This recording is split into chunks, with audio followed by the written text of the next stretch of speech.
안녕하십니까. 세상 읽어주는 남자 이상훈입니다. 오늘은 노광 공정에 쓰이는 극자외선 EUV 장비에 대해서 한 말씀 드리겠습니다. 이 삼성전자 경영진이 EUV 장비를 만드는 ASML 경영진과 논의를 통해서 차세대 노광 기술인 하이-NA EUV 장비 개발에 추가 투자를 검토했다는 소식이 나왔습니다. 하이-NA는 이 반도체 노광 공정에서 빛의 왜곡을 최소화해서 회로를 더욱 선명하고 미세하게 찍어내는 기술입니다. ASML이 2023년에 하이-NA를 구현한 장비 시제품을 공개하는 것으로 알려져 있습니다.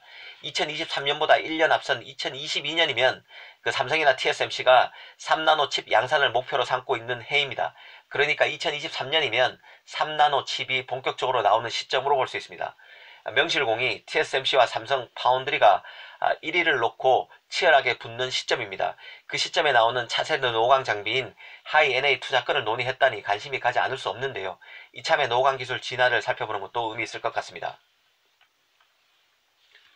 사실 삼성이 이번 투자권을 논의하는 것은 결국 기존 EUV 장비 공급 확대와 함께 ASML과 기술 동맹을 통해서 차세대 EUV 장비를 TSMC보다 더 빨리 공급받아 시장 지배력을 높이겠다는 셈법이 깔려있다고 볼 수 있습니다.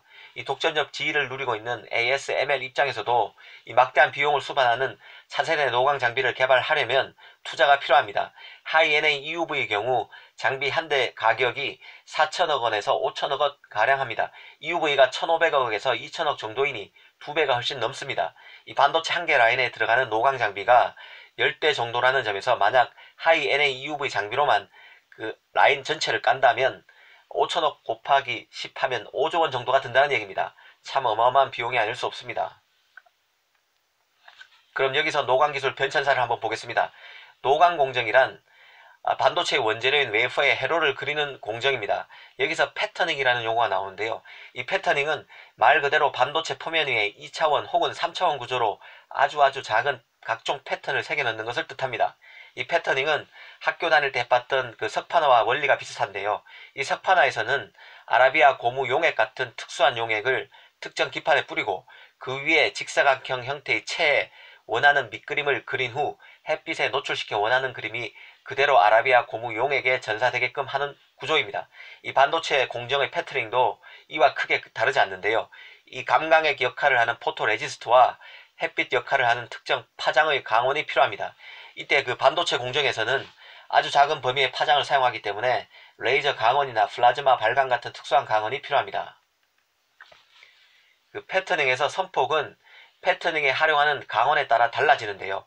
찬빛으로 머리를 빗으면 머리를 더욱 세밀하게 빗질할 수 있는 것처럼 강원 역시 더 짧은 파장을 활용하려면 더 세밀한 패터닝이 가능해집니다. 이 선폭이 짧아지면 이에 비례해서 동일한 면적에 새겨 넣을 수 있는 선들의 개수가 더 많아질 수 있고 더 많은 정보를 처리할 수 있습니다. 즉 그 반도체 패터닝 과정에서 이 선폭을 줄이고 싶다면 더 짧은 파장을 활용해야 합니다. 가령 그 DUV 장비의 경우에는 패터닝에 활용한 강원이 브라크립톤이라 불리는 KRF 혹은 브라아르곤이라고 불리는 ARF입니다. KRF 레이저는 248나노, ARF 레이저는 193나노의 파장을 갖고 있습니다. 이들 강원에 의존하는 DUV 장비 기반 패터닝 역시 급증하는 대용량 고속 정보 처리 수요를 감당할 수 없고 따라서 더 짧은 파장의 강원이 필요하게 됐습니다. 그래서 나온 게 EUV인데요. 파장은 이제 13.5나노까지 내려오게 됩니다.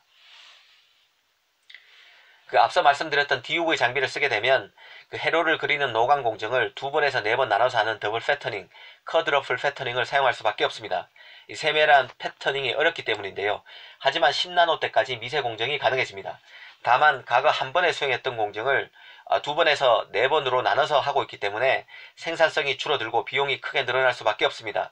그래서 반도체 공급량이 원활히 늘지 못하게 됩니다. 그런데 DUV 대신 EUV가 양산에 투입되면 더블 쿼드러플 패터닝 중 일부가 싱글 패터닝으로 돌아가게 됩니다. 그래서 5나노 이하 미세 공정까지 가능해집니다. 그런데 3나노 정도부터 초미세 공정으로 가면 하이-NA EUV 장비가 또 필요하게 되는데요. 하이-NA EUV 장비는 회로의 해상력을 높여서 이 반도체 초미세화를 구현해낼 수 있습니다. 이는 렌즈를 어떤 것을 쓰느냐와 관계가 있는데요.